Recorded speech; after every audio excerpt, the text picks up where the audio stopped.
నీకంత సమయం లేకుండా ఎందుకు పోయింది? ఆత్మవంచన లేదని చెప్తే. లేకపోవడం ఏం లేదు. న్యూస్ పేపర్ చదవడానికి టైం ఉందా? 30 ఛానల్స్ తిప్పి న్యూస్ బులెటిన్స్ చూడడానికి టైం ఉందా? 2.5 గంటల సినిమా చప్పున 2 రోజుల కోటి చూడడానికి టైం ఉందా? అక్కర్లేని విషయాలన్నీ మాట్లాడడానికి గంటల గంటల టైం ఉందా? 15 నిమిషాలు పరమేశ్వరుడి దగ్గర మనసు పెట్టడానికి టైం లేదా? ఎవరికి నువ్వు ఈ సాకు చెప్పి నిన్ను నువ్వు పాడు చేసుకుంటావు? అది శంకర భగవత్పాదుల ఆర్తి. కోటేశ్వరరావు అంటున్నాడు అనుకోకండి, శంకరుల ఆర్తి. కాబట్టి ఆయన అంటారు యవ్వనం చాలా త్వరగా వెళ్ళిపోతుంది. నీటి బొట్టు ఎప్పుడు జారిపోతుందో తెలియదు. తామరాకు మించి ఇలా పడుతుంది, గాలేస్తే చటుక్కుని జారిపోతుంది. రెండవది ధనం. భజగోవిందం చేస్తూ శంకరులు అంటారు ఒక చోట, మాకురు ధన జన యవ్వన గర్వం హరతి నిమేషకాల సర్వం మాయామయమిదమఖిలం హిత్వా బ్రహ్మపదం త్వం ప్రవిశ విదిత్వా అంటారు. ధనము కూడా అంతే. తల్లి గర్భము నుండి ధనము తాడెవ్వడు వెళ్ళిపోయడినాడు వెంటరాదు, లక్షాధికారైన లవణమన్నమె కాని నిరుగు బంగారంబు మింగబోడు, విత్తమర్జన చేసి విర్రవీగుటె కాని కూడపెట్టిన సొమ్ము కుడువలీడు, పొందుగా మరుగైన భూమి లోపల పెట్టి దాన ధర్మము లేక దాచి దాచి తుదకు దొంగలకిత్తురో దొరలకౌను, తేనెజుంటీ గలియవా తెరువరులకు భూషణ వికాస శ్రీధర్మ పురనివాస దుష్ట సంహార నరసింహ దురిత దూర అంటారు. ధనార్జన చెయ్యవద్దు అని శంకరులు కూడా చెప్పలేదు. ఆయన చెప్పింది ఒకటే చెప్పారు. ఎప్పుడు చెప్పినా మూఢా జహీహి ధనాగమ తృష్ణ. ధనాన్నే ధనాన్నే ధనాన్నే సంపాదిద్దామనేటటువంటి పిచ్చి కోరికకి వశము కావద్దు. అది తృష్ణ, దానికి అంతము లేదు. ఎంత డబ్బు ఉండాలి అని అడిగారు. వేదాంతం అంది కాలి చెప్పంతా అంది. చాలా డబ్బు ఉంది జేబులో, ఓ అంగుళం పెద్ద చెప్పు కొనుక్కుంటావా? ఓ 5 రూపాయలు తక్కువ వచ్చాయి, ఓ అంగుళం తక్కువ చెప్పు కొనుక్కుంటావా? నీది 9వ నెంబర్ అయితే 8వ నెంబర్ కొనుక్కుంటావా? ఇంటికి వెళ్ళి 10 రూపాయలు తెచ్చుకొని 9వ నెంబరే కొనుక్కుంటావు. కాలి చెప్పు పాదము యొక్క పరిమాణమునకు ఎలా సరిపోతుందో అలా ధనము కూడా నీకు కావలసినంత ఉంటే చాలు.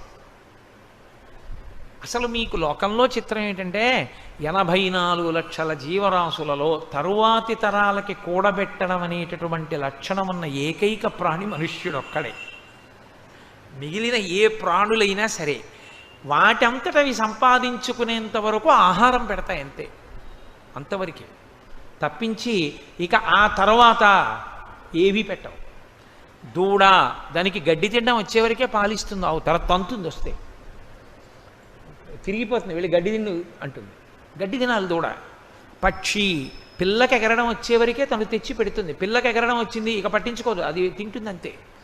అంతేగాని పాపం పిల్ల రేపు పొద్దున్న దాని పిల్లలు పుడతారు కదండి అందుకని కొన్ని వడ్ల గింజలు డిపాజిట్ వేస్తాను అలా ఏం అందవు. దాచుకునే లక్షణం ఉన్నది ఒక్కటే, అది కూడా ఋతువు కొరకు దాచుకునే చిన్ని ప్రాణి చీమ. వర్షం వస్తే పాపం అది కొట్టుకుపోతుంది కాబట్టి ఏదో కన్నాలో పట్టుకెళ్ళి గింజలు దాచుకుంటుంది. తప్పించి ఇక ఏ ప్రాణికి ప్రత్యేకించి అసలు డబ్బనేటటువంటిది దాచుకోవడం తెలియదు. అసలు నిజంగా చెప్పాలంటే లోకంలో అజ్ఞానం ఎప్పుడు మొదలైంది అంటే ప్రింటింగ్ ప్రెస్ వచ్చినప్పుడు. లోకంలో దరిద్రం ఎప్పుడు వచ్చింది అంటే డబ్బు వచ్చినప్పుడు. ఎవడ అవసరానికి వాడు తినడము అన్న రోజుల్లో దరిద్రం అన్నది ఎక్కడుందండి? తినడానికి ఉన్నవాళ్ళందరూ ఒకే తృప్తితో ఉన్నవాళ్ళు. దాచుకోవడం అన్నది వచ్చిందనుకోండి, పేపర్ కరెన్సీ వచ్చింది. ఎంత దాచుకుంటే అన్న ప్రశ్న వచ్చి దరిద్రం ప్రారంభమైంది. వాడికన్నా వీడు, వీడికన్నా వాడని. కడుపుకి తినడం వస్తే 2 బస్తాలు ధాన్యం ఉంటే చాలు, అయిపోయింది. ఈ 6 నెలలు మళ్ళీ పంట వచ్చినప్పుడు చూసుకోవచ్చు. డబ్బు వచ్చింది, దరిద్రాలు వచ్చాయి. ప్రింటింగ్ ప్రెస్ వచ్చింది, ఎవడికి చిత్తం వచ్చిన పుస్తకం వాడు రాసి ప్రింట్ వేయించేసి లోకం మీద వదిలేశాడు. వాడి భావాలన్నీ లోకానికి అంటుకున్నాయి. తెలిసి తెలియనివాడు ఆ పుస్తకం చదివాడు, అవే నిజాలనుకున్నాడు. కాబట్టి అజ్ఞానం ఎప్పుడు వచ్చింది? ప్రింటింగ్ ప్రెస్తో. దరిద్రం ఎప్పుడు వచ్చింది? పేపర్ కరెన్సీతో. నిజంగా వస్తువులు మార్చుకుని ఎవడి మానాన వాడు బతికినప్పుడు ఇంత దరిద్రం అన్న మాట లేదు లోకంలో.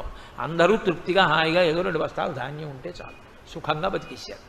పెరట్లో 2 పాదులు ఉంటే చాలు, కాస్త తోటకూర, అంత చింతపండులు 2 మిరపకాయలు ఉంటే సుఖంగా చారు కాచుకుని తినేసి పడుకుని హాయిగా నిద్రపోయేవారు.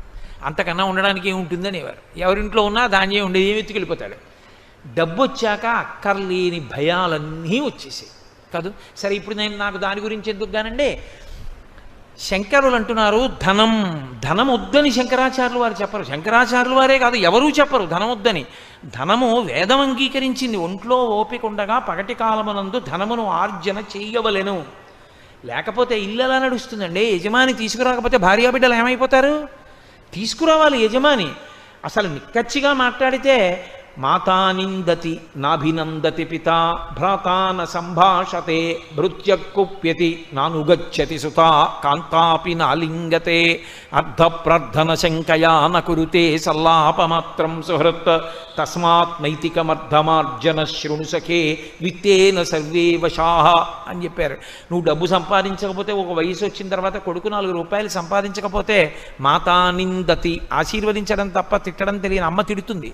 తండ్రి నాభినందతి, శబాష్ సంతోషం రా కొడక అని భుజం మీద చెయ్యేడు.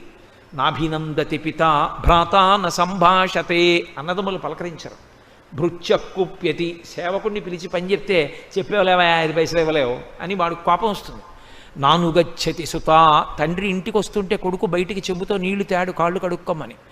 నానుగచ్చతి సుత కాంతాపి నాలింగతే, భార్య కూడా ప్రియమార కౌగలించుకోదు. కాబట్టి అర్ధప్రార్థన శంకయాన కురుతే సల్లాపమాత్రం సుహృత్. ఆయన సుహృత్తు, చాలా మంచివాడు. అందులో ఆయన యందు దోషం పట్టడానికి ఏం లేదు. చాలా మంచి స్నేహితుడు మా రామకృష్ణారావు. కానీ ఎన్నాళ్ళు ఇస్తాడు? కనబడ్డప్పుడల్లా డబ్బు అడిగితే. అందుకని ఇలా వస్తుంటే బాబాయ్ మళ్ళీ ఏమైనా అడుగుతాడేమో అని అలా పోయాడే. కాబట్టి అర్ధప్రార్థన శంకయాన కురుతే సల్లాపమాత్రం సుహృత్ తస్మాత్ నైతికమర్ధమార్జన శృణు సఖే. సఖేవ స్నేహితుడా, ఆర్జన చేయి డబ్బు, కానీ నైతికమర్ధమార్జన శృణు సఖే, నీతి తప్పకుండా సంపాదించు. ఆ నీతి తప్పకుండా సంపాదించినదేదో అది నీ కుటుంబ అభివృద్ధికి కారణమవుతుంది. విత్తేన సర్వే వశాః, నీతి తప్పకుండా సంపాదించిన డబ్బు వల్ల నీకు సమస్తము వశమవుతుంది. ఈశ్వరుడు అనుగ్రహిస్తాడు. ఆ ద్రవ్యంతో నువ్వేం చేసినా ఉపయోగపడుతుంది.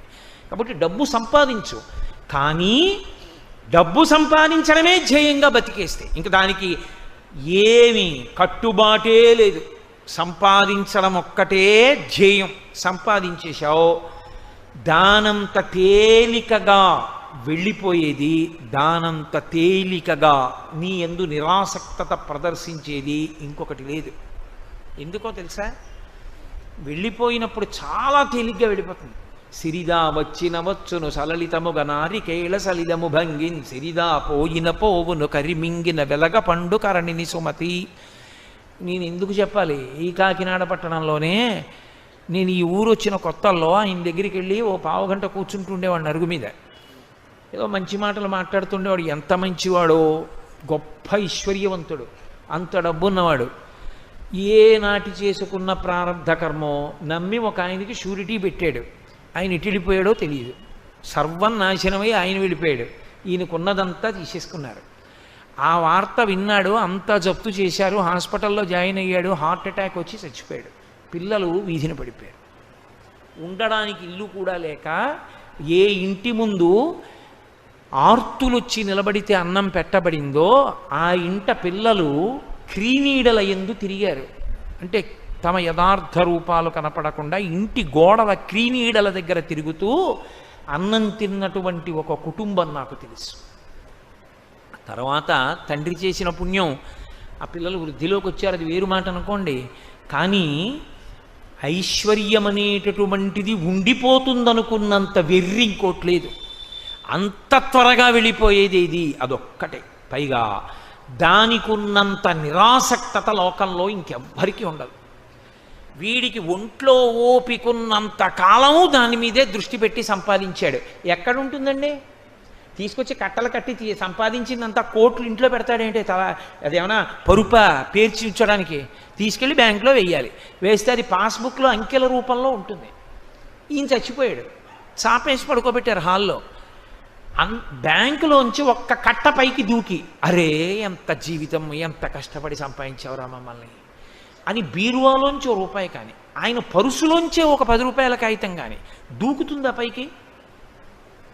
అది ఎవడు తీసినా, ఎవడు చేత్తో పట్టుకుంటే వాడిది. అంత తొందరగా జారిపోయేది లోకంలో ఇంకోటి లేదు. అందుకే శంకరులో తోటంటారు, కింవానీన ధనేన వాజికరిభిప్రాప్తేన రాజ్యేన కిం కిం వా పుత్ర కళత్రమిత్ర పశుభిర్దేహేన గేహేన కిం జ్ఞాతైతక్షణభంగురం సపతిరో త్యాజ్యం మనోదూరత స్వాత్మార్థం గురువాక్యతో భజ భజ శ్రీపార్వతీ వల్లభం. ఆయనకేం కోపంతో కాదు ఆయన చెప్పింది, హద్దు ఎరిగి ప్రవర్తిస్తే జీవుడు ఉద్ధరింపబడతాడని. అది పాపం ఆయన తాపత్రయం, అంతేగాని ఆయన మన అందరినీ నిందించడం ఆయన లక్ష్యం కాదు. ఆయన సంపాదించవద్దని ఏం చెప్పలేదు శంకరాచార్యులు వారు. సంపాదించు, కానీ వెర్రెక్కిపోకు. వెర్రెక్కిపోతే ఏమైపోతుందో తెలుసా, ఒకదాని తరువాత ఒకటి ఆగిపోయేవేవో చెప్పారు ఆయన. ఇందులో మొదట ఆగిపోయేదేదో తెలుసా, డబ్బే. అస్సలు వాడు వెళ్ళిపోయాడన్న విషయం దానికి ఉండదు. ఎందుకంటే మీరు బ్యాంక్లో 10 రూపాయలు పట్టుకెళ్ళి ఇచ్చి మీ అకౌంట్లో వేసుకున్నారనుకోండి, మీరు మళ్ళీ అకౌంట్లో డ్రా చేసినప్పుడు ఆ 10 రూపాయల కాగితం మిమ్మల్ని పేచీ పెట్టకూడదు. అది వెళ్ళిపోతుంది పక్క, వెంటనే ఎవరికో ఇచ్చేస్తారు, ఇంకో కాగితం ఇస్తారు కదా, అంతే. కాబట్టి డబ్బు అంత చంచలమైంది లోకంలో ఇంకోటి లేదు. దాని పేరే కరెన్సీ. అది ప్రవహించి ఉపకారం చేస్తుంది, అది అలా వెళ్ళిపోతుంది అంతే.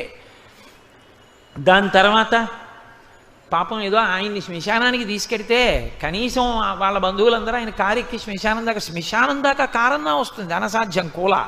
అందుకని కింవానేన ధనేన వాజికరిభిహి, గుర్రాలు ఏనుగులు అన్నారు, ఇప్పుడు కారులు. అది శ్మశానం గేటు దాకానన్నా వస్తుంది. గేటు దాటి లోపలికి వచ్చేవాడు, మిగిలిన వాళ్ళు ఎందుకులేండి ఇంకా అలా ఏం చూస్తామండి అని వస్తారు, రాకపోతారు. వచ్చినా ఏం చేస్తారు, కొడుకొక్కడు మాత్రం 11 రోజులు రోజు వెళ్తాడు. ఏదో మొదటి రోజు వెళ్తారు, రోజు వెళ్తారేంటి, వాడికి తప్పదు కొడుక్కి. ఎవరో ఒకళ్ళని తోడు తీసిన వాడు వెళ్తాడు, వెళ్ళి ఏదో అంచేష్టి సంస్కారం అక్కడ చేసి వస్తూ ఉంటాడు. మళ్ళీ ధర్మోదకాలకే కనపడతారు కొంతమంది. కాబట్టి కొడుకు అసలు జీవితం అంతా పట్టుకున్న భార్య ఇంటి గడప దగ్గరే, కొడుకు శ్మశానం దగ్గరే. ఇన్ని ఫెయిర్ అండ్ లవ్లీలు రాసి, ఇన్ని పంచెలు కట్టి, ఇన్ని అల్లర్లు చేసి, ఇన్ని పూలదండలు ప్రతిరోజు వేయించుకున్న శరీరం వల్లకాటి దగ్గరే. మరి వచ్చిందెవరు, పైన కప్పిన బట్టమేటి చాకలి పాలు పడుచు పెళ్ళామైన పరుల పాలు. ఇంకా నువ్వు తీసుకెళ్ళేది ఏమిటి, ఆఖరికి ఎన్ని పంచెలున్నా ఎన్ని అంచులు ఉన్నా ఇంట్లోనే.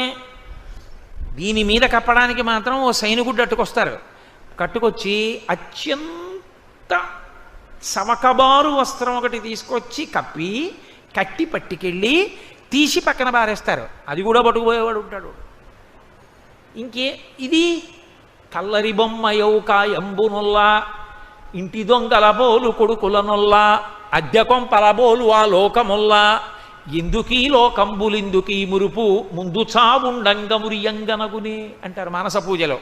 ఏది నీకు ఉండేది ఆఖరికి. అప్పుడు ఇది కాలిపోయిన తర్వాత జీవుడు ఏడుస్తూ నిలబడితే పరమశివుడు ఒక్కడే ఉంటాడు.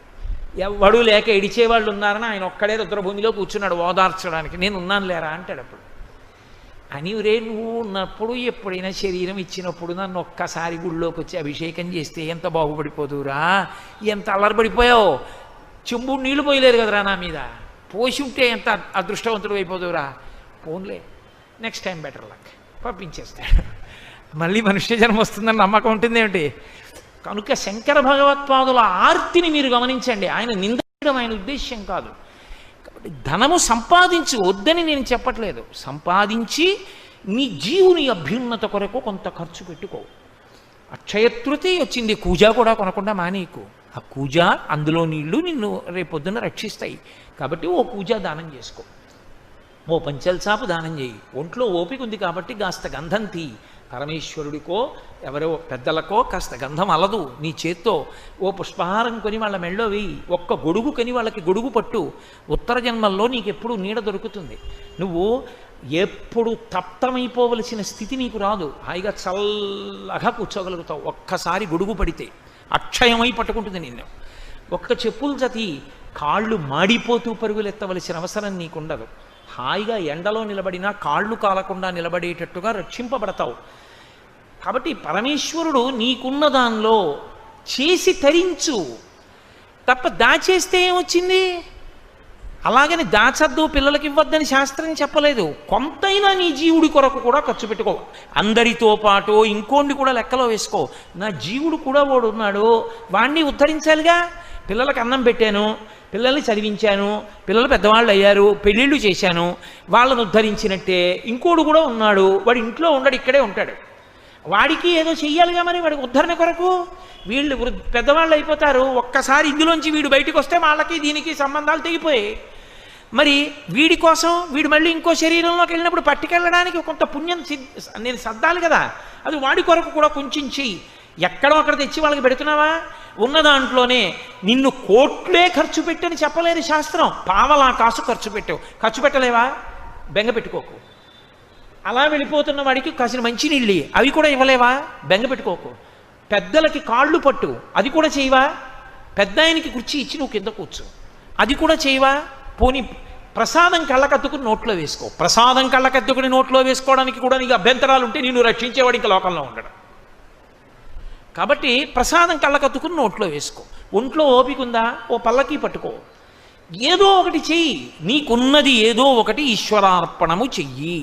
అది చెయ్యలేదు, అందరూ బాగుంటారు, దాచినవన్నీ తీసుకుంటారు, నీ జీవుడు దరిద్రుడవుతాడు. ఏం చేస్తావు? అప్పుడేం చేయడానికి ఉండదు ఓసారి జారిపోయాక. కాబట్టి చేసుకో, ధనమును ఉపయోగించు. లేకపోతే ఆ ధనము నీతో వచ్చేది కాదు, చించలము ఆగిపోతుంది. జన్మజన్మాంతరములు నీ వెంట వచ్చేది కాదు. ఇంకా కొడుకు సత్పురుషుడైతే నిన్ను ఉద్ధరించగలడు. కొడుకు గొప్ప సత్పురుషుడు అనుకోండి, మహానుభావుడు కొడుకు అనుకోండి. కొడుకో మనవడో మునిమనవడో 3 తరాలు కదా ఉంచుతారు తద్దినం పెట్టడానికి. ఒక మహానుభావుడు నీ వంశంలో పుట్టాడు, పరమభాగవతోత్తముడు. అటువంటి వాడు పుట్టి పరమేశ్వరుణ్ణి విశేషమైన భక్తితో బతికున్నన్నాళ్ళు ఆరాధన చేశాడు, ఆయన్ని నమ్ముకుని బతికాడు. అలాంటి వాడు నీ వంశంలో 3 తరాల్లో పుట్టాడు కాబట్టి నిన్ను విడుదల చేస్తాడు. ఆ కొడుక్కి నువ్వు ఇదే నేర్పితే, అందుకే ధర్మం చేసేటప్పుడు కొడుకుని పక్కన పెట్టుకోమంటారు. నువ్వు వాడికి నేర్పింది లేదు, అసలు నువ్వు వాడికి ఉపనయనమే చేయలేదు. లోకంలో నువ్వు తినేయడానికి ఖర్చు పెట్టడానికి డబ్బు బాగుంది, కొడుక్కి ఉపనయనం ఇప్పుడు ఎందుకండి? వాడికి పెళ్లికి ముందు ఉపనయనం, వాడికి పెళ్లికి ముందు ఉపనయనం, ఉత్తరాయణం లేకపోతే దక్షిణాయనంలో ఉపనయనం. ఇలా ఉపనయనం చేసుకుని మర్నాడు వాడికి పెళ్ళి. ఇంకా వాడు ఎప్పుడు చేస్తాడు సంధ్యావందనం గాయత్రి? నువ్వే పాడు చేసేసింది. కాబట్టి వాడికి యజ్ఞోపవీతం మీద కూడా నమ్మకమే ఉండదు. ఇది ఎప్పుడు కట్టి కుడిపేస్తుంది, శరీరం అంటూ పడిపోతుందిగా. అప్పుడు వాడేం చేస్తాడు నీకు? నువ్వే పాడు చేసింది, వాడు కాదు. నువ్వు వాడికి నేర్పలేదు. కొడుకుని దగ్గర పెట్టుకొని కొడుకు ఇలా బతకాలని నువ్వు నేర్పలేదు కొడుక్కి. నువ్వు సంపాదనలో తిరిగావు, వాడికి అదే మప్పావు. నువ్వు పట్రా, సంపాదించు, బ్యాంకులో వెయ్యి, కూడబెట్టు, అదొక్కటే మప్పావు. దానికి వాడు అలవాటు పడిపోయాడు. వాడు రేపేం చేస్తాడు? వాడికి చేయడానికి పాపం వాడికి ఏం తెలుసు? వాడిని అనడానికి ఏం లేదు, వాడికి ఏం తెలుసు అని చేస్తాడు. వాడికి ఏం తెలియదు. అది బాగా వ్యగ్రత పొందిందనుకోండి, ఇప్పుడు ఎక్కడ కుదురుతుందని కానీ మీరు చేసేయండి 11వ రోజుకి వస్తానంటాడు. నేను ఎన్నో కుటుంబాల్లో చూశాలా. కాబట్టి ధనం అంత వ్యామోహం పెట్టుకోక, అది నీ వెంట వచ్చేసేదేం కాదు. ఇక్కడ ఉన్నప్పుడైనా జారిపోతుంది, శరీరం విడిచిపెట్టాకైనా రాకుండా పోతుంది. వచ్చేదేది ఆ ధనాన్ని మారిస్తే వస్తుంది, పుణ్యధనంగా మారిస్తే వస్తుంది. ఒక్క కూజ కొన్నావు, ఒక్క కూజ జన్మాంతరంలో, ఒక్క అక్షయ తృతీయ నాడు ఇచ్చావు, అది అక్షయమై నీ జీవుడు ఎన్ని శరీరాల్లో ఉన్నా అది పనికొచ్చింది. ధనమును పుణ్యధనంగా మార్చడం నేర్చుకో. ఎప్పుడో అప్పుడు మళ్ళీ నువ్వు తరించడానికి అది మార్గం అవుతుంది. ఇది శంకర భగవత్పాదుల యొక్క ఆవేదన. ఆయన ఆవేదన దిద్దడమే కానీ ఆయన ఆవేదన నింద చేయడమో, నువ్వు పాడైపోతున్నావనడమో, ఖండించడమో కాదు. శంకరులకున్నంత సాత్వికమైన వాక్కు నాకుంటే ఇంత కఠినంగా కూడా మాట్లాడేవాడిని కాదు. శంకరులైతే ఇంకా చాలా ప్రేమగా మాట్లాడతారు. నాకు అంత ప్రేమగా మాట్లాడడం రాదు కాబట్టి నా వాక్కు ఎందుకు కొంత వ్యగ్రత కనపడుతోందేమో నేను మాట్లాడుతున్నప్పుడు. కాబట్టి అది ఆర్తి, ఒక తండ్రికి ఉన్నంత ఆర్తి, అంతకన్నా గొప్ప ఆర్తి శంకరాచార్యులు వారిది. లేకపోతే ఎందుకంటే ఆయనకి ప్రశ్నోత్తర రత్నమాలిక? ఆయన తరించలేరా? అపరశివావతారం అది. ఆయనకి ఎందుకు మన గురించి ఇంత తాపత్రయం? అరే వాళ్ళు ఏమైపోతారు మరి నేను చెప్పకపోతే? అది ఆయన మనకిస్తున్న నిధి. అది తండ్రి ఇచ్చిన నిధి శరీరంలో ఉన్నంతసేపే. శంకరులు ఇచ్చిన నిధి అసలు శరీరంలో ఉండకుండా చేయగలరు. అంత గొప్ప నిధిని ఆయన ఇస్తున్నారు. కాబట్టి ధనం జాగ్రత్త సుమ, అది నళినీదళగత జలవత తరళం. ధనం ఒకటి. ఎక్కడ అత్యాశతో నిలబడిపోయి జన్మని పాడు చేసుకుంటాడో అక్కడక్కడ శంకరాచార్యులు వారు దాని యందు ఉన్నటువంటి అత్యంత చాంచల్యమైనటువంటి స్థితిని చెప్పి వ్యామోహం పెరిగిపోకుండా జాగ్రత్త పడడాన్ని నేర్పుతున్నారు. కాబట్టి మహానుభావుడు తులసీదాస్ గారు రామాయణం చెప్తుండేవారు. చెప్తుంటే ప్రతిరోజు గుర్రం మీద వెళ్ళిపోతుండేవాడు జమీందారు కాశీపట్టణంలో. చూసి నవ్వేవాడు గుర్రం ఆపి. తులసీదాస్ గారు వచ్చి కూర్చోండి అన్నగారు. అంటే ఆయన నీకు పనా పాడా, నీలా పని లేని వాళ్ళని కొంతమందిని చేరేస్తావు, వాళ్ళకి రామాయణం అంటావు, వాళ్ళు వింటూ ఉంటారు. నాకెందుకు జమీందారిని, ఆ గంట ఉంటే ఇంకో 1000 రూపాయలు సంపాదిస్తానని నవ్వుతూ వెళ్ళిపోయేవాడు. అలా వెళ్ళిపోయిన జమీందారింటికి తులసీదాస్ గారు వెళ్ళారు. వెళ్ళి అయ్యా నాకు మీ ఇంటికి వచ్చి రామాయణం చెప్తా, మీరు వచ్చి కూర్చోవద్దు, మీకు ఎప్పుడు ఖాళీ, మీరు ద్రవ్యార్జన చెయ్యకుండా ఎప్పుడు ఉంటారు, అప్పుడే వచ్చి చెప్తా, 10 నిమిషాలైనా పర్వాలేదు, పావు గంట అయినా పర్వాలేదు. అంటే తాపత్రయం శంకరాచార్యుల వారిలా. అరే పాడైపోతున్నాడే అని. వినండి అన్నాడు. ఇప్పుడు ఎక్కడ కుదురుతుంది చూద్దాంలే. మళ్ళీ వెళ్ళారు. నవ్వి అన్నాడు, వచ్చే ఏడాది రండి అన్నాడు. ఖచ్చితంగా ఏడాదికి తులసీదాస్ గారు వెళ్ళారు. ఇప్పుడు ఎక్కడ కుదురుతుంది, వచ్చే ఏడాది రండి అన్నాడు. అలా 6-7 మార్లు తిప్పాడు. వెళ్ళారు పాపం తులసీదాస్ గారు. ఆ పై ఏడాది వెళ్ళారు. అయ్యా మీ నాన్నగారు ఏది రామాయణం 10 నిమిషాలు వింటారేమో అని వచ్చానండి అన్నారు. మా నాన్నగారు మీకు తెలియదా, చచ్చిపోయారు కిందటి ఏడాది అన్నాడు కొడుకు. తులసీదాస్ గారు దివ్య దృష్టితో చూశారు. దివ్య దృష్టి ఉంటుందా అండి అనకూడదు, అది ఉన్నవాడికి తెలుస్తుంది ఉందని. ఏమీ లేనివాడికి నీకెలా తెలుస్తుంది ఉందని?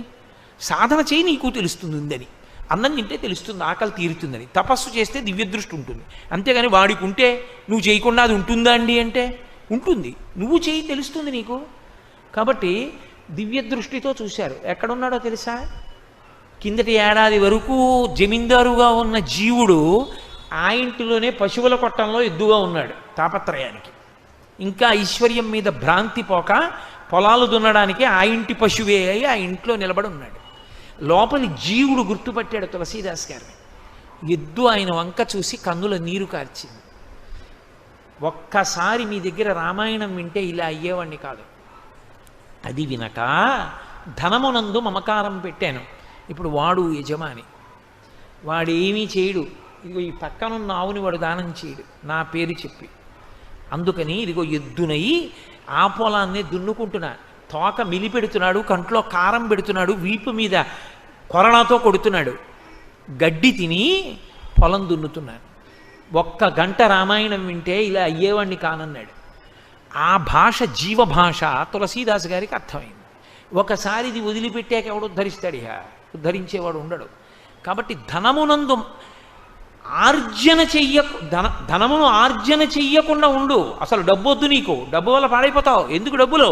అసలు డబ్బుల జోలికి వెళ్ళకు అని ఎవ్వరూ చెప్పలేదు. మీరు బాగా గుర్తుపెట్టుకోవాలి. నేను ఎలా సన్యాసినో నువ్వు అలా ఉండని చెప్పరు. ఎందుకో తెలుసా? సన్యాసి కూడా దేని మీద ఆధారపడతాడండి? గృహస్థాశ్రమం మీద ఆధారపడతాడు. సన్యాసికి భిక్ష ఎవరు పెడతారు? గృహస్థు పెడతాడు. బ్రహ్మచారికి భిక్ష ఎవరు పెడతారు? గృహస్థు పెడతాడు. వానప్రస్థుకి భిక్ష ఎవరు పెడతారు? గృహస్థు పెడతాడు. అసలు సన్యాసి కూడా శరీరంతో బతికున్నాడంటే గృహస్థు వల్లే. గృహస్థు కన్నా గొప్ప ఆశ్రమం ఏదీ లేదు ఆ కోణంలో చూస్తే. నీ చెప్పడం ఏంటి, వేదాంతం చెప్పింది. కానీ నువ్వు సంపాదించకుండా ఎలా పెడతావు? కాబట్టి సంపాదించమనే చెప్పింది గృహస్థుని. సంపాదించని గృహస్థు బ్రహ్మచారికి ఎలా పెడతాడు, సన్యాసికి ఎలా పెడతాడు, వానప్రస్థుకి ఎలా పెడతాడు, తను ఎలా తింటాడు? సంపాదించవయా. తస్మాత్ నైతికమర్థమార్జన శృడు సఖే. నీతి మార్గం తప్పకుండా సంపాదించు. కానీ నీ జీవుడి గురించి కూడా చూసుకో. దాని ఎందే మమకారమును పెట్టుకుంటే జారిపోతుంది సుమా.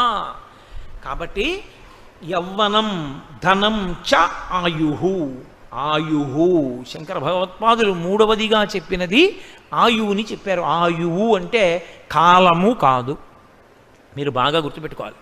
కాలము అనంతమై వెడుతూ ఉంటుంది. అలాగా కాలమునందు ఒక ప్రత్యేకమైనటువంటి తేదీ నాడు, ఒక నక్షత్రంలో ఒక తిథి నాడు పుట్టి, ఒక నక్షత్రంలో ఒక తిథి నాటి వరకు ఒక ఉపాధి యందు ఒక జీవుడు ఉన్న కాలాన్ని ఆయుర్దాయం అని పిలుస్తారు. ఆ జీవుడికి ఒక కుక్క ఒక తిథి నాడు పుట్టింది, ఒక నక్షత్రంలో పుట్టింది, ఒక నక్షత్రంలో ఒక తిథి నాడు వెళ్ళిపోయింది. ఒక వ్యక్తి ఒక నక్షత్రంలో పుట్టాడు, నక్షత్రాన్ని బట్టే కదా జాతకం రాస్తారు. మరి ఒక నక్షత్రంలో ఫలానా పాదంలో ఫలానా సమయానికి పుట్టాడు, ఫలానా నక్షత్రంలో ఫలానా తిథి నాడు ఫలానా రోజున ఫలానా సమయానికి వెళ్ళిపోయాడు. ఇప్పుడు ఆయన ఆయుర్దాయం ఎంత అని అడిగారు అనుకోండి, ఆ తిథి నుండి ఈ తిథి వరకు ఆయన శరీరముతో ఉన్న కాలమునకు ఆయుర్దాయం అని పేరు. శంకరులు అంటున్నారు ఆయుహు అత్యంత చంచలమైన వాటిల్లో అది కూడా. ఎందుకో తెలుసా? అసలు లోకంలో తాను ఎంతకాలం ఉంటాడన్నదే తనకి తెలియదు. జీవుడు శరీరమునందు ఎంతకాలం ఉంటాడో ఎవ్వరికీ తెలియదు.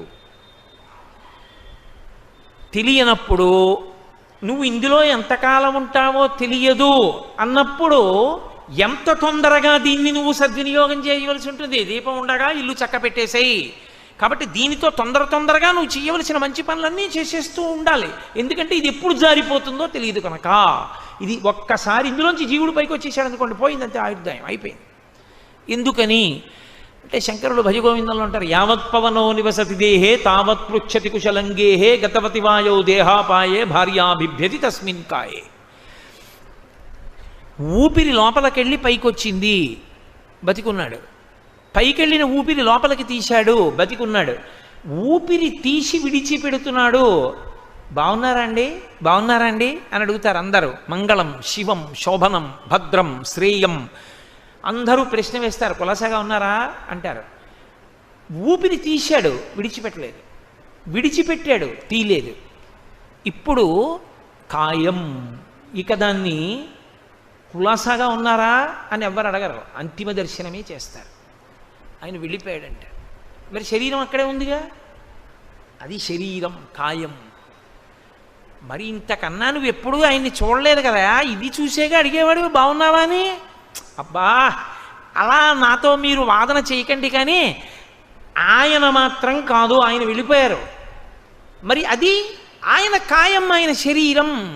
భార్య ఏం చూసిందే అదే చూసింది. రోజు రాత్రి నిర్భయంగా గది తలుపులన్నీ తాళాలు వేసేసి ఒక్క గదిలో ఒక్క మంచం మీద ప్రియమార కౌగిలించుకుని నిద్రపోయింది.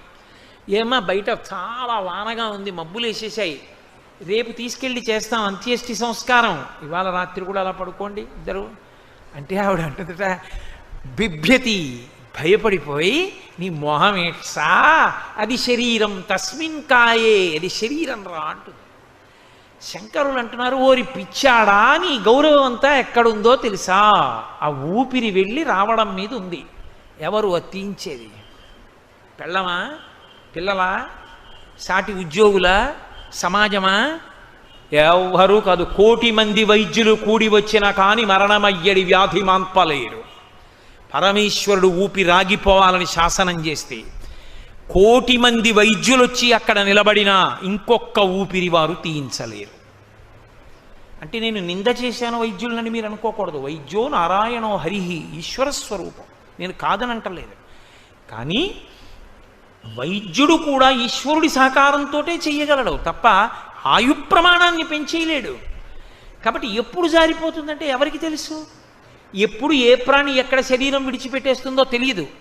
కాబట్టి ఆయువు ఉండగా నీవు చేయవలసినటువంటి సత్కర్మ తొందరగా చెయ్యి.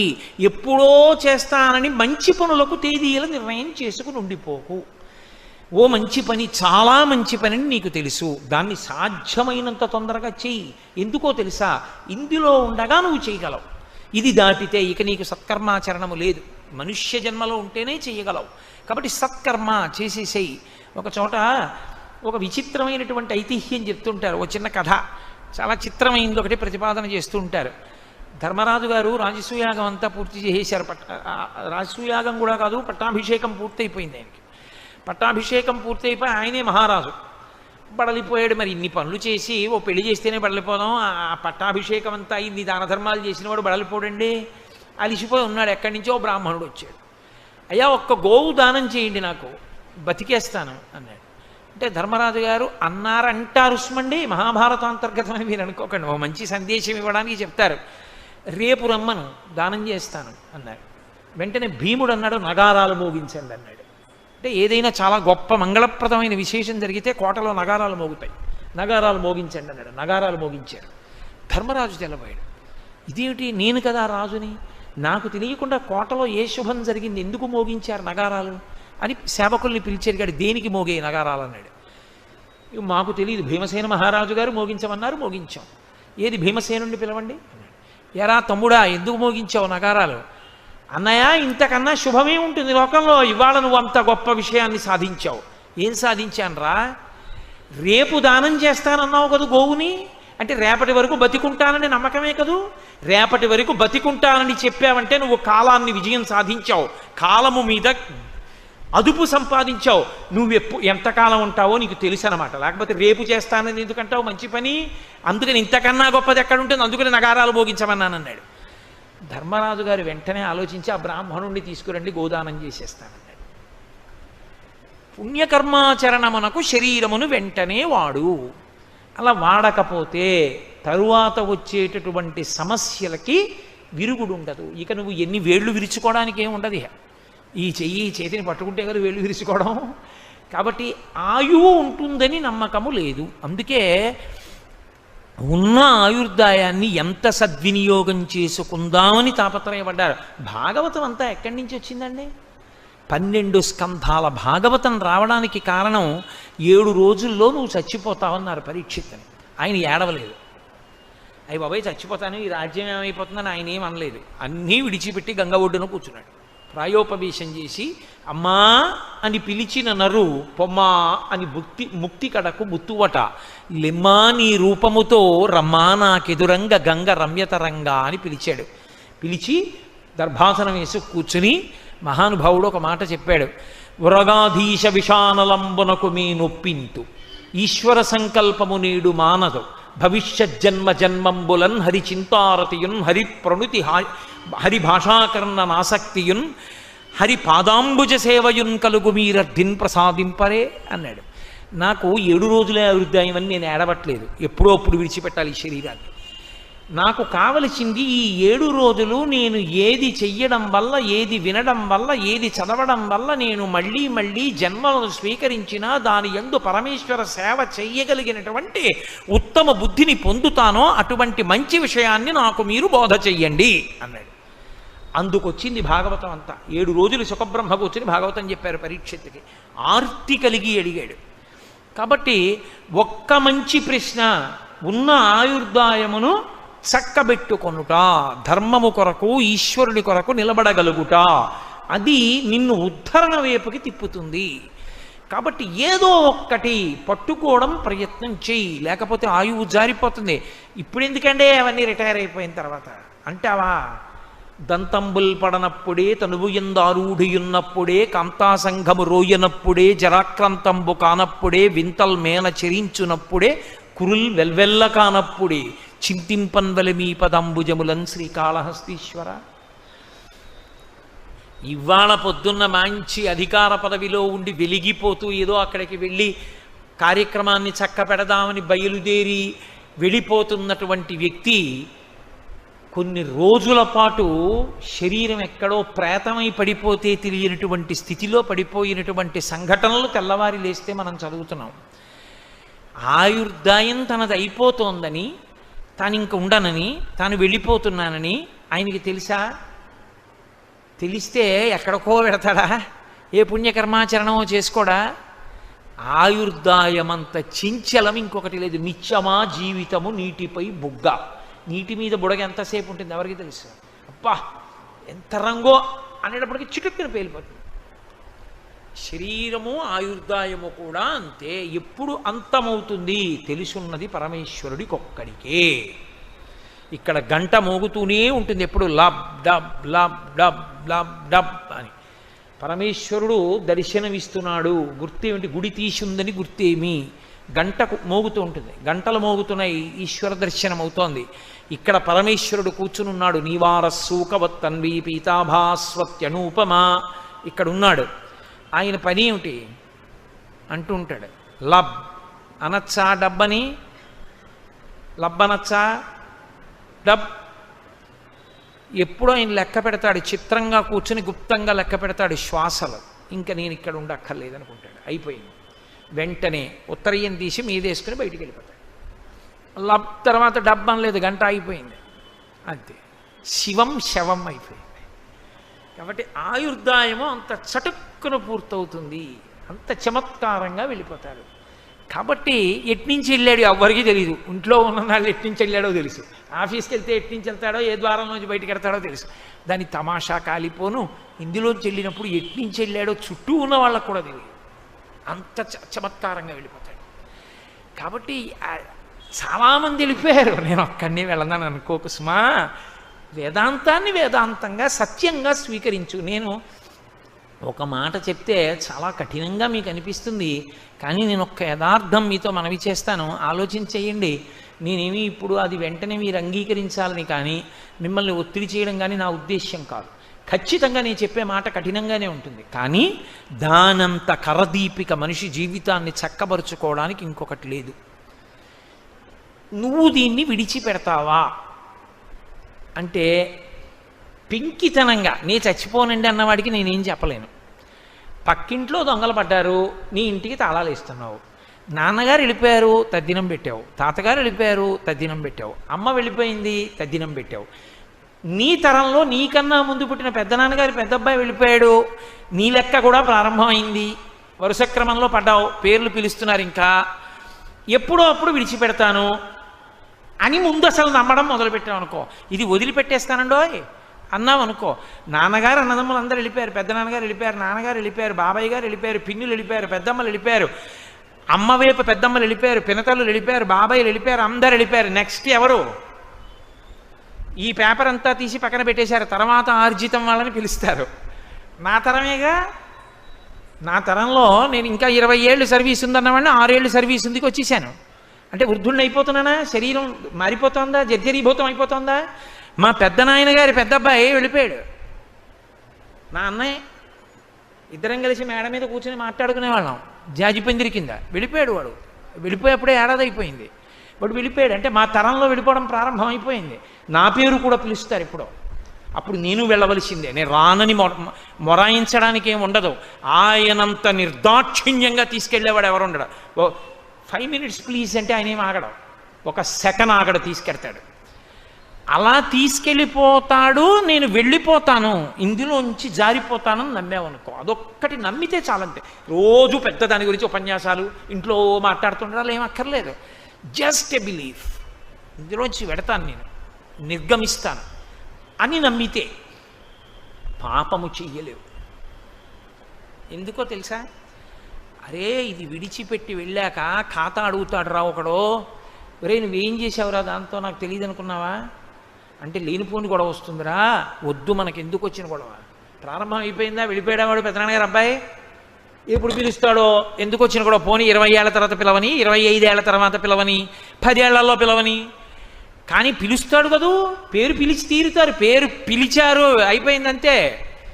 తర్వాత ఈ పేరేనండి అన్నాడు అనుకో, అంతే పట్టుకెళ్ళిపోతాడు. ఇంకా కన్సులేషను, ఎక్స్టెన్షను ఇవేం ఉండవు. కాబట్టి వద్దు మనకంటాడు.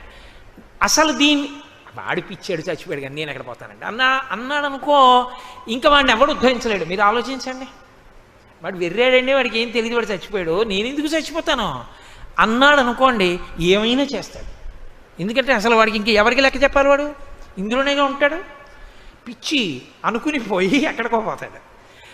అలా ఒప్పుకుంటే ఉత్తర క్షణంలో నడవడి మీద ఒక అదుపు వచ్చేస్తుంది. మీ మనసు మీద మీరు తిరగబడిపోతారు. నీ ఇష్టం వచ్చినట్టు నువ్వు చెప్పినా నీ చేయనలా. నీ సొమ్మేం పోయింది? ఎన్నైనా చెప్తావు. ఒక్క క్షణం దీంతో తప్పు చేయడం. ఆ తర్వాత ఆయన దగ్గరికి వెళ్ళి చేతులు కట్టుకున్న తర్వాత ఆయన లెక్కలు మొదలెడతాడు. అప్పుడు ఎవడు పడతాడు? నీ చేయను, నా వల్ల కాదు, ఒక్కనాటికి చెప్పద్దు. 2 మాటలు చెప్తుంది, 3 మాటలు చెప్తుంది, 4 మాటలు చెప్తుంది, అసలు చెప్పదు. ఇక వాడు వినడండి అలాంటివన్నీ అంటుంది. ఆ అదుపు నీకు రావాలంటే మనసు మీద శంకర భగవత్పాదుల యొక్క ప్రశ్నోత్తర రత్నమాలికలో ఆయన చెప్పిన మాట జీర్ణం కావాలి. అది శంకరాచార్యుల వారి తాపత్రయం. అందుకు ఆయుహు సద్వినియోగం చేసుకున్న వాళ్ళు ఖట్వాంగుడు అని ఒక రాజు. ఆయన్ని దేవతలు పిలిచారయ్యా, మేము యుద్ధం చేసి రాక్షస సంహారం చేయలేకపోతున్నాం, కాబట్టి నువ్వు రా, వచ్చి మాకు సహాయం చేయి అన్నారు. ఆయన వెళ్ళి దేవతల తరపున పోరాటం చేసి రాక్షస సంహారం అంతా చేసి దేవతల దగ్గరికి వెళ్ళాడు. వాళ్ళందరూ ఈయన మెళ్ళలో పూలమాలలు వేస్తున్నారు సత్కారం చేసి. ఇవన్నీ చేతురుగానే లేండి కానీ పెద్ద విశేషం కాదు. మనుష్యలోకమునందు ఎవడు ఎంతకాలం ఉంటాడో తెలియదు ఎవ్వడికి. నాకు మీరు ఒక్క ఉపకారం చేయండి, నేను ఎంతకాలం ఉంటాను ఈ శరీరంలో అని అడిగాడు. వాళ్ళు అన్నారు, ఏమనుకోకు, 2 గడియలు ఉందన్నారు. ఏమనుకోవడం ఎందుకు, ఎప్పుడో అప్పుడు 2 గడియలు వింటాంగా, కాబట్టి నాకేం బెంగలేదు, విమానం ఇది అన్నాడు. ఎక్కి ఇంటికి వచ్చేసాడు. నేను వెళ్ళిపోతున్నాను కాబట్టి మీరు ఏడవద్దు, వెళ్ళిపోవాలి తప్పదు, కాబట్టి అన్నీ వదిలిపెట్టేస్తున్నాను, కొడుకు అప్పచెప్పానన్నాడు. బయటికి వెళ్ళాడు. గోవిందా గోవిందా గోవిందా గోవిందా గోవిందా గోవిందా అంటూ గోవిందుని యందు మనసు పెట్టి గోవిందనామని చెప్పాడు. మోక్షానికి వెళ్ళిపోయాడు. 2 గడియల ఆయుర్దాయం ఉన్న ఖట్వాంగుడు చక్కదిద్దుకుని ఈశ్వరుణ్ణి చేరిపోయాడు. కాబట్టి చించలమైన ఆయుర్దాయమునందు ఉన్న ఈ ఉపాధిని చక్కబెట్టుకో, జాగ్రత్త పడు. అందుకే వేదాంతంలో ఎప్పుడూ ఒక ఉదాహరణ చెప్తారు. దీనిలో ఉన్నప్పుడు దీనితో మంచి పని చేద్దాం అనుకున్నప్పుడు ఎప్పుడు ఒకే ఉదాహరణ జ్ఞాపకం తెచ్చుకుంటూ ఉండు అని చెప్తారు. ఏదో ఏటికి యువతల వైపు అంతా ఇళ్ళు దుకాణాలు అన్నీ ఉన్నాయి, ఆడుకోవడానికి బాగుందని ఏరు దాటి అవతల వైపుకి వెళ్ళి ఇసుక పర్రలో ఆడుకుంటున్నాడు.